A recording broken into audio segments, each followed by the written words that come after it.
Today we are going to talk about the diplomacy, main issues in diplomacy.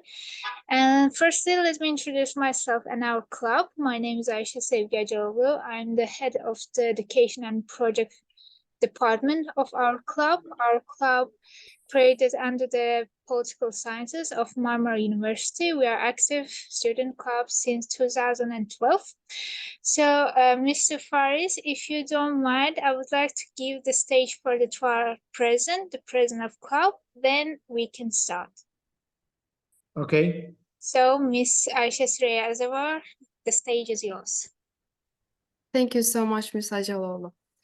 And Mr. Fariz İsmailzade, esteemed lecturers and dear colleagues, welcome to our diplomatic talks with Dr. Fariz İsmailzade. Seeing you here brings us great joy and honor. Ada University is a globally renowned institution, and we take pride in closely following and emulating it as one of the world's finest diplomatic academies. We are delighted to have Mr. Ismailzade among us in this context, and we feel a justifiable sense of pride. Dr. Ismailzade, as a student of international relations, it's an honor and pleasure to meet you in this gathering. I would like to express my gratitude for accepting our invitation. The prospect of discussing various issues shaping global politics with you, and thank you for dedicating your valuable time to us, excites us immensely. I extend my thanks to all members of the FİKİR Talimi Club, especially Ayşe Sevgi Hacaloğlu, for making this program possible. Wish you all an enjoyable and productive session. Thank you so much. Thank you very much. So we can start now. Mr. Fariz, you can introduce yourself. Actually, our participants know you very well. We are really active followers of you, but we would like to hear your introduction, actually. Then we start with presentation. Okay, thank you so much, dear students. And I can see here my good friend, Çağatay Bey. Welcome, Çağatay Bey, also to my lecture. I'm very honored to have you here, our esteemed professor, who, spent some time with us at Ada University in Baku. And also my greetings to students. I always tell them that if you are doing some extracurricular activities, including club activities and discussions and some, projects, this is really developing you a lot. This is contributing to your leadership potential. It's very important to engage in such projects and such discussions. They really, empower you. And trust me that in real life, you will learn a lot from such projects and you will gain a lot from these projects. And when you graduate from university, a wonderful Marmara University, you will be able to better find jobs and better build successful career thanks to such skills and such, let's say, competencies that you develop in extracurricular activities. So thank you for joining. Thank you for showing interest. My name is Fariz İsmailzade. For 17 years, I'm working at Ada University in Baku. Well, Ada University is a young but very rapidly growing university. Çağatay Bey knows, he worked with us. It's a rapidly expanding and very modern university in Azerbaijan. And I started from the very first day. So I am 17 years there, and university itself is 17 years old. We started Ada University as diplomatic academy to train young diplomats, because in Azerbaijan, we do not have many professional diplomats. Well, at least 17 years ago, we didn't have. And we started opening many embassies abroad because Azerbaijan wanted to increase the diplomatic presence around the world, to explain to other countries about its foreign policy, to pass the realities about Karabakh conflict. So we opened many embassies and we needed to train young diplomats. And that's how we established Diplomatic Academy. And later, Diplomatic Academy transformed into full university. So I am with Ada University from the very first day as Vice-Rector, and I'm responsible for policy analysis and international partnerships, student affairs, energy center, and many other projects. Of course, I should not say that, I should not remind how important it is for us cooperation with Turkish universities. Turkey is Azerbaijan's first and strongest partner. Together, we have built very large regional projects, oil and gas projects. We have built new pipelines, which take Azerbaijani oil to Turkish port of Ceyhan, and also Azerbaijani gas to Turkey, and from Turkey to European markets. So Turkey is Azerbaijan's largest partner, largest ally. We have a defense cooperation. We have cooperation between academic institutions, and we are very proud of this. And together, with the help of Turkey, with the help of political support of Turkey, we were able to liberate occupied territories of Azerbaijan. We have liberated Karabakh. We have completely restored our territorial integrity and our sovereignty. And it is thanks to Turkish support, Turkish political and moral support, we were able to achieve this historic achievement, and we are very proud of this. After 30 years of occupation, Azerbaijani refugees can finally go back to their homes. And in general, I would like to say that in the last 5-6 years, we are all witnessing very large cooperation and integration within the Turkic Union, Turkic countries. We have, as you know, Kazakhstan, Uzbekistan, Turkmenistan, Kyrgyzstan, and all of them are uniting now with Azerbaijan, with Turkey, to create Organization of Turkic States. It's a very large territory, starting from Western China all the way to Balkan countries. And this is a very big, economic opportunity, economic potential, for regional projects, regional transportation projects, for energy projects, for economic cooperation between the countries, and even lately, more and more discussions about the security and defense cooperation among Turkic countries. So I am witnessing a very rapid integration and cooperation between Turkic states.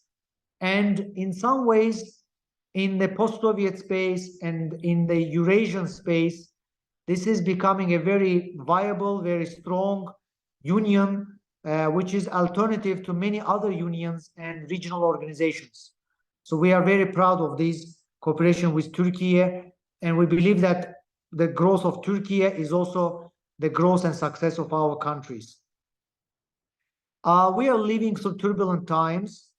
We have a war in Ukraine. We have a very brutal war between Russia and Ukraine, and nobody knows how this war will finish. And this already, cost many lives. It has caused a disruption of regional supply chain. It has disrupted the regional architecture, security architecture.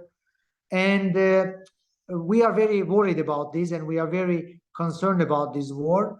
At the same time, we also have a war in Middle East. We know that there's a war between Israel and Palestine, and this is also very, very dangerous and bloody trend. We have a very unstable neighborhood. We have Iran on our south with its nuclear development program. We have some non-state actors like ISIS and other terrorist organizations operating in Middle East. Generally, we live in a very unstable world. So many countries like Azerbaijan, we are thinking about how to protect ourselves and how to increase our defense and security capabilities. One way to do that is to create regional military alliances, and Azerbaijan and Turkey have signed Shura Declaration. So we are protecting each other, and we are promising each other defense cooperation in case of attack by third countries. And another way to do it is to increase our multilateral and international presence. So Azerbaijan is very actively working with United Nations. We were previously member of UN Security Council. We are working with non-aligned movement. We are chairing non-aligned movement. We are chairing Guam organization. We are very active in Organization of Islamic Cooperation. We are very active in Organization of Turkic States. We have created regional alliances like Turkey, Pakistan, Azerbaijan, Turkey, Georgia, Azerbaijan. We are trying to work very actively with Balkan countries, European countries, by supplying them gas and oil. So we are actively pursuing economic and multilateral political agenda to increase our, allies, number of our allies, and to make sure that we are well protected against external risks and external attacks. And generally, the world of diplomacy is going through changes as well. We see increasing role of social media in foreign policy. We see increasing role of NGOs and public unions. We live in an era of globalization where we see more and more potential for economic actors to be present in diplomatic negotiations. We see more and more participation of youth organizations, non-profit organizations. And of course, there's a big role for cultural diplomacy, for role of cultural activities, and for digital activities in modern diplomacy. And thanks to such tools as cultural diplomacy and digital diplomacy, and there are also phenomena of parliamentary diplomacy, public diplomacy, we see changing role of negotiations and more participation of young people like you in modern diplomatic activities. For example, through social media, through Twitter, through Wikipedia, through Facebook, young people can connect with politicians, young people can influence political discussions, young people can give feedback to diplomats and to public figures, young people can create campaigns, very active campaigns, social media campaigns, and sometimes even small photos and small videos can really influence the pace of negotiations. So at other university, we are teaching young people how to be active in Wikipedia, in Twitter, in Facebook, in various internet tools, how to influence politicians, how to promote realities of Azerbaijan and the region around the world. So these are important considerations when we talk about modern diplomatic relations, modern negotiations, and sometimes even most powerful politicians have to listen to what young voices and young people say. So I would encourage also students in Marmara University to be very active in social media, to contact with politicians, with European politicians, to promote our countries, and to be active in a modern world of diplomacy. So I will stop now, and maybe there will be some questions or comments. I would be happy to answer them. Actually, we have some questions for our participants send us to us, but you can start with questions or presentation. It depends on you. We can start with questions. Yeah, let's do the questions first. Okay. Is anyone to ask himself or herself? Okay, can I start? Sure. Yes. Thank you so much. Mr. Ismailzade, I really appreciate it, and I want to thank you one more time for joining us, actually. And I'm following you at LinkedIn, and you and your works are amazing and really excited us and motivate us. Actually, you are the icon for the IR students, so I want to thank you one more time, really. Thank you. So I have a question about BRICS and Organization of Turkic States. How we can compare BRICS and Organization of Turkic States? Which one can be more influential in the upcoming years? Thank you very much. Well, these are two different organizations. Organization of Turkic States is an organization which unites Turkic countries. We are connected by blood, we are connected by language, we are connected by our history. All of the countries which are in Organization of Turkic States, they have high respect to each other. They have high, let's say, we share same values, and they support each other a lot. In BRICS, as you know, there's, for example, India and China. They are very much competing countries. in many ways. So BRICS is, of course, larger organization. It has more economic power, but BRICS is not in the same geographic area. Brazil is far away. South Africa is far away. India and China are rivals. Russia is now under sanctions. So BRICS has certain economic and financial unity, but it is not the same geographic area. And Organization of Turkic States is more unified, more, we can create transport corridors among each other. We can create common economic zones. We can trade across the borders. We can provide each other military support.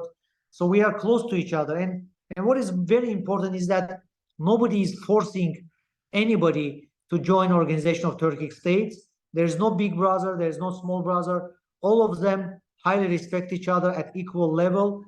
And I must give you an example that Uzbekistan and Kazakhstan are actually now helping Azerbaijan in reconstruction efforts of Karabakh. They built already schools there. Many Turkish companies are working in Karabakh. Turkey provided us with Bayraktar drones. So we support each other. We highly respect each other. We have common values, common heritage. And I believe that Organization of Turkic States has very strong future, strong potential for future, whereas BRICS can probably have some internal problems in the future. And by the way, dear students, you know that before Ukraine war, many European companies were sending their cargo and shipments to China through Russian territory because Russia has very efficient railway system. But after the war, Russian railways were sanctioned.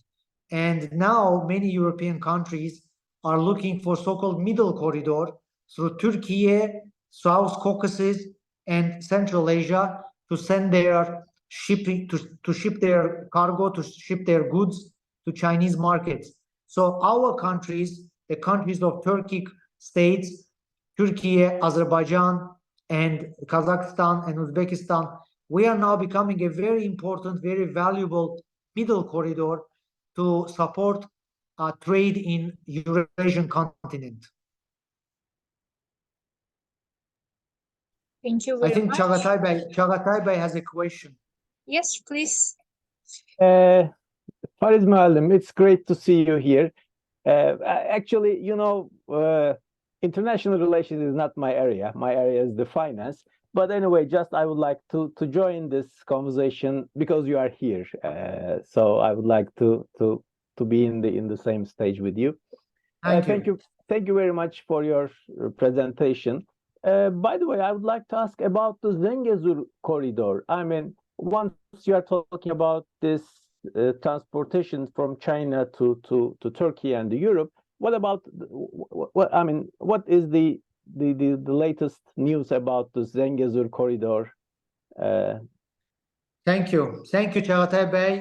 Again, it's a pleasure to see you. As you know, dear students, for many centuries, almost 1,000 years, the current territory of Azerbaijan and the overall let's say South Caucasus and Central Asia, they were dominated by Turkic tribes and Turkic empires.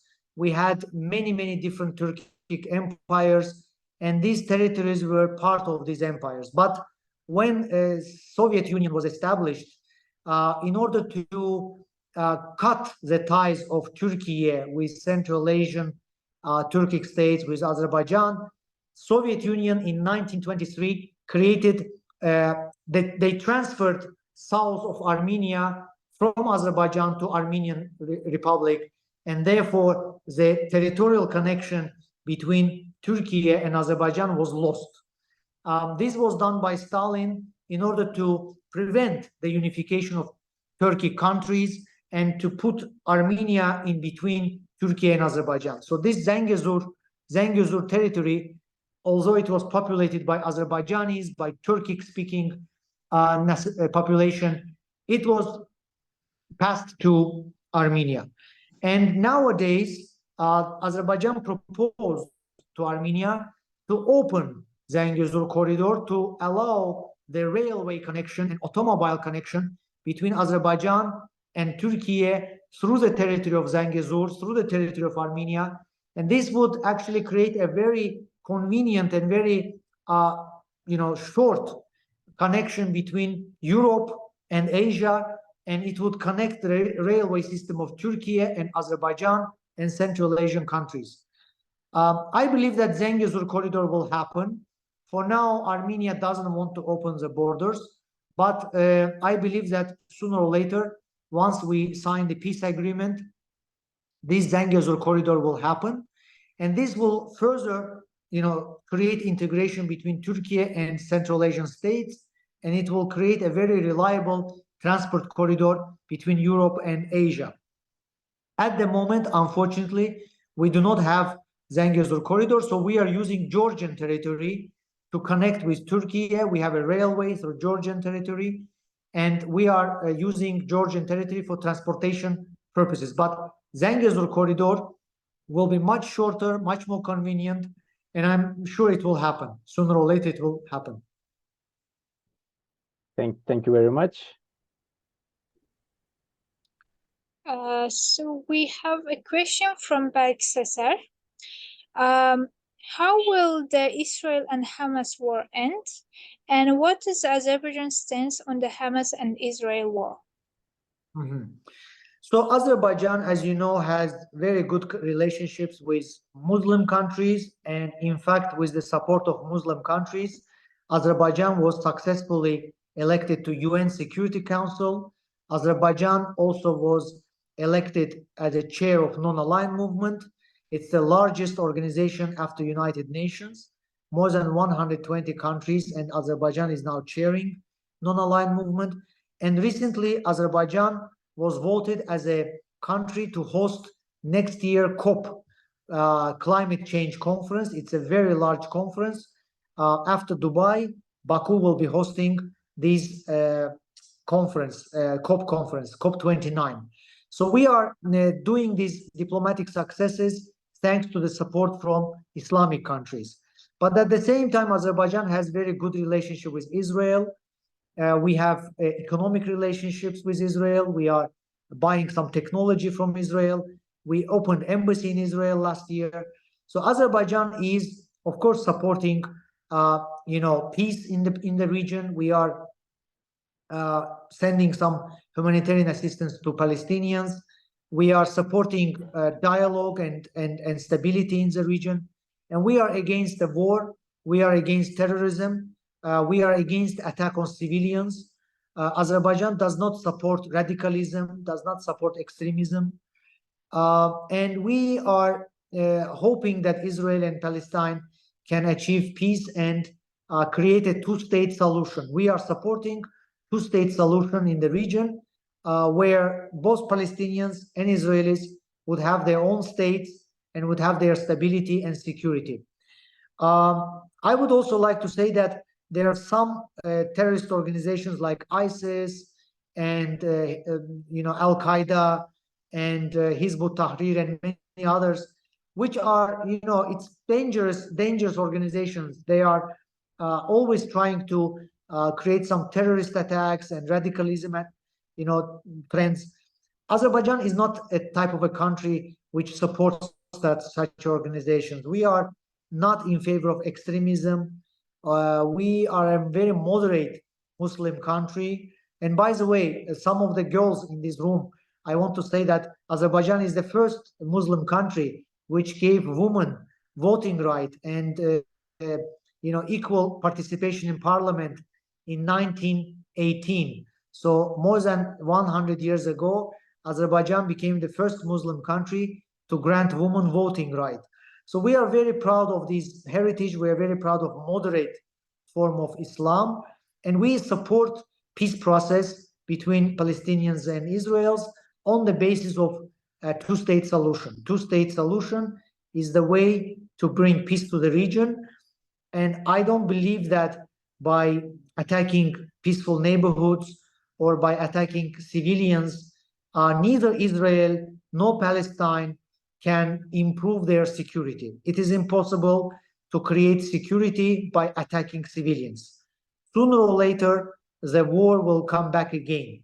So the only way to provide peace in the region is to create a two-state solution for Palestine and Israel. That's what I believe. I would like to continue with this topic because from the starting the Israel-Hamas war, there were some kind of provocations against Azerbaijan. I think you know about that. So what do you think about this rumors? Why these provocations are needed? Can you clarify what kind of provocations?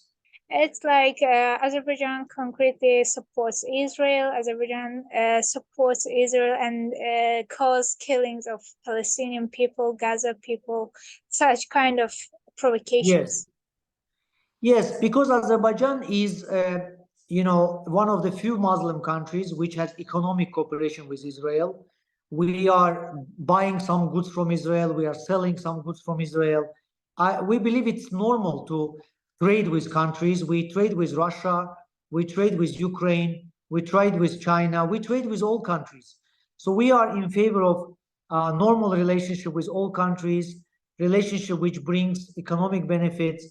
And some radical organizations, they now try to, let's say, attack those Muslim countries which trade with Israel. They say that this is not right. This is, let's say, selling out interests of Palestine. I disagree with this. We believe that this is two separate issues.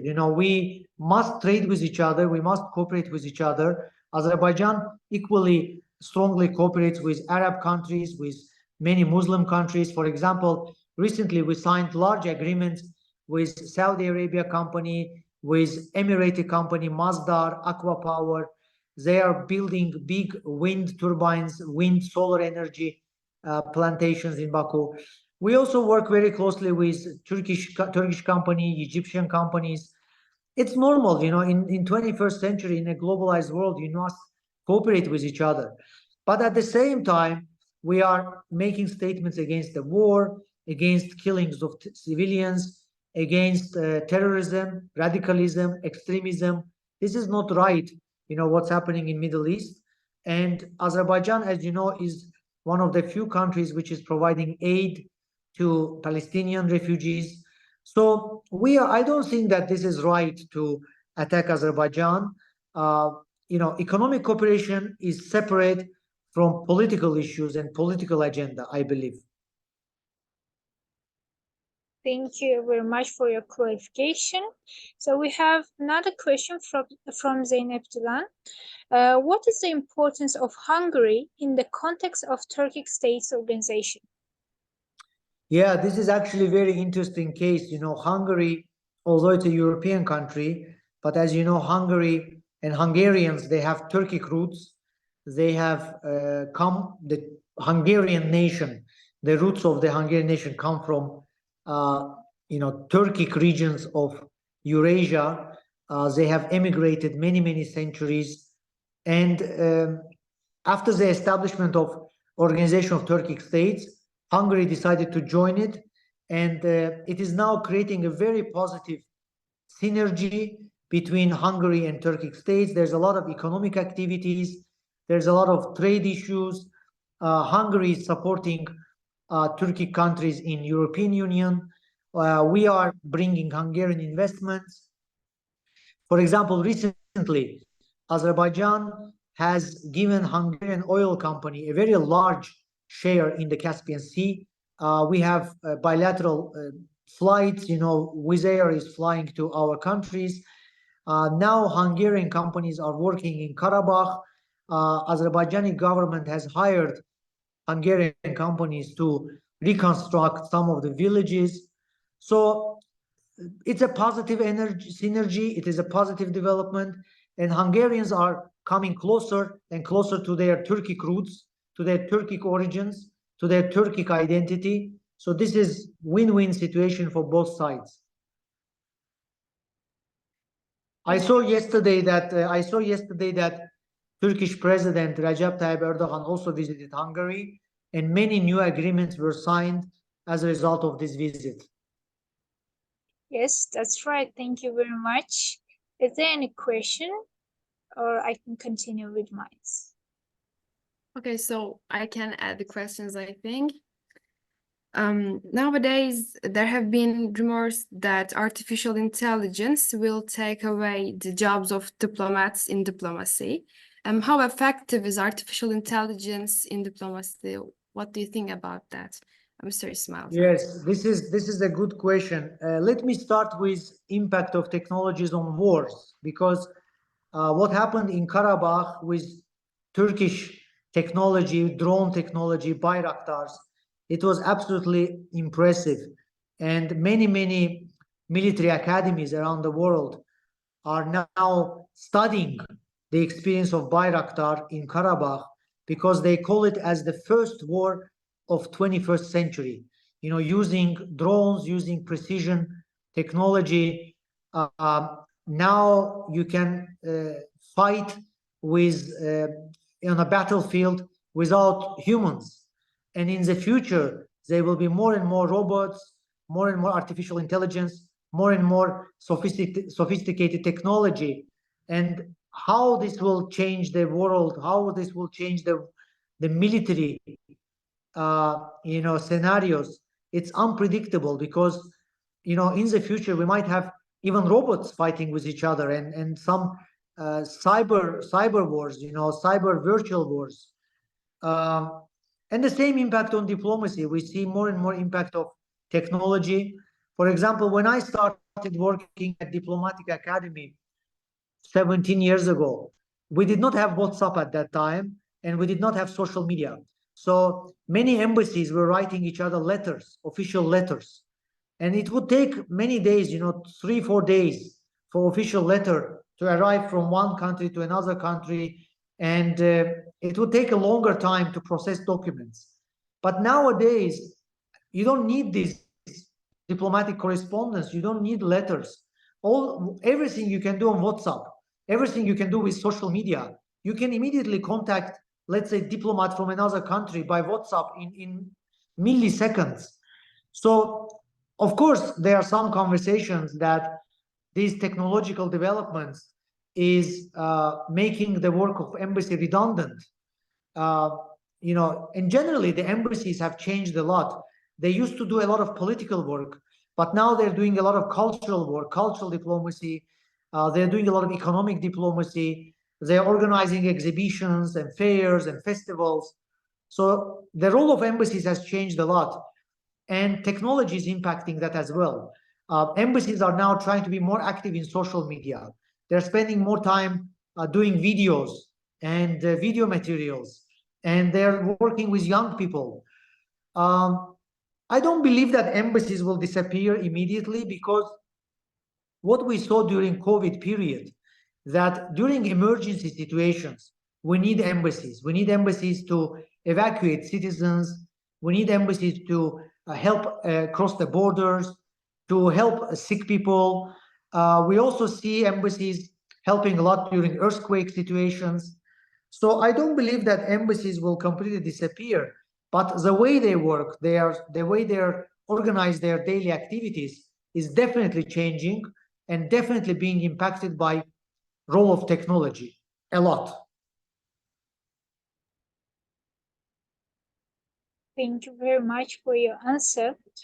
We have some educational questions actually from Melek Sezer. She asked, can she participate in exchange program at ADA University? What students should do to have exchange programs in ADA University? Okay, very good. I will probably take this question and maybe one more question, and then I will have to leave. ADA University is teaching in English language. So we are welcoming exchange students from around the world. We have many partners in Turkey and in Europe, more than 120 partners, which sending us exchange students. I'm sure Çağatay Bey had some foreign students in his class. In Turkey, we have signed agreements with Koç University and Bilkent and Boğaziçi, many universities. If you are interested to participate in our exchange programs, please take my email address from organizers. I see here there's Ayşe, two Ayşe Hanım Yeah. two Ayşe Hanums. So they have my email address. Please share my email address and I will help with these arrangements. Thank you very much. And Çağatay Bey. Çağatay Bey wants to add something. Yes, I was the professor of finance for the 5 years at ADA University, Baku, starting from 2017 to 2022. I strongly advise you to visit, to go for an exchange for at least for a semester. So it's a Baku and the ADA University going to be a lifetime experience for you guys. I strongly advise. I'm still have a connection with the ADA University, with my students. I'm proud of the achievements of ADA University and my students all around the world. So I strongly advise you to spend at least one semester at ADA University, guys. Thank you. Thank you very much. And it's beautiful city, beautiful campus. You will enjoy it very much. Definitely. Thank you very much. And we have the last question for you. Are there specific skills or experiences you recommend prioritize during the academic journey to become a good diplomat? Thank you very much. This is actually a very good question, and I'm glad we are finishing with this question. The skills are changing very fast. I am 45 years old. I remember when I was young student, everybody was talking about encyclopedical knowledge. It was important to memorize a lot of information. But in today's world, you don't need to memorize a lot of information. In today's world, all information is available on internet. There's factual information, there's data, everything is available on internet. You need some other skills. So it is very important to develop your communication skills, very important to have good public speaking skills, to have language skills, to communicate in a very efficient way. It's very important to be able to work in multicultural environment because we live in a globalized world, and you need to have skills to communicate with people from different cultures, different religions, different backgrounds, to have tolerance and to have respect, to work in a multicultural environment. Sooner or later, you will have a job or opportunity to work in a company where different other nationalities will work. So you need to develop these skills as well. It is also important to work in teams, very important to work in teams. If you want to have a successful career, you need to learn how to work in teams. It's not easy, but you need to learn how to compromise and to build good teamwork skills. It is very important in today's world, very important to be able to process large amount of data. Every day we are bombarded with a lot of information. How to filter this information, how to analyze this information, how to separate fake information from real information, how to separate important information from non-important information. This is also a very important skill because in today's world, if you're not able to process information, if you're not able to analyze information, if you're not able to solve problems, find solutions, sometimes in very urgent situations, you will not be able to survive in your job and you will not be able to survive in this complicated world. So communication skills, team working skills, analytical skills, ability to find solutions to problems around you, ability to find resources, to find solutions. These are important skills. So I would encourage students not to memorize information, but to try to develop these skills. And you can develop these skills through different projects, different activities, definitely through internships, through summer programs. So as we live in more complicated world, we also require different skills to survive in this complicated world. Mr. Fariz. Thank you very much. That was really one of the best presentations I have ever participated. We really appreciate you. I would like to express my sincere thanks for your informative, engaging, and productive presentation. Your expertise and your insight on the topic were invaluable and greatly appreciated. Thank you for your time. Thank you for your contribution to the success of our program. And before you leave, we have a little gift for you. We can't hand over this gift virtually, but we donated 3 saplings to Tema Foundation on your behalf. So now here in Turkey, we have 3 trees dedicated to Fariz İsmailzade. Thank you very much. Thank you very much. Thank you very much, dear students. I wish you all the best. Study hard, work hard, and you will be great success. Thank you very much. Thank you. We appreciate that. Thank you. Çağatay Bey, sağ olun. Siz sağ olun Fariz Muallim. It's great to see you. Thank you. Thank you, everybody. See you. Thank you soon. very much. It is very nice. Bye-bye. See you. Thank you very much. Dear participants, thank you for your participation. We hope you had an informative and productive event. So follow us on social media and get known about our next event. See you.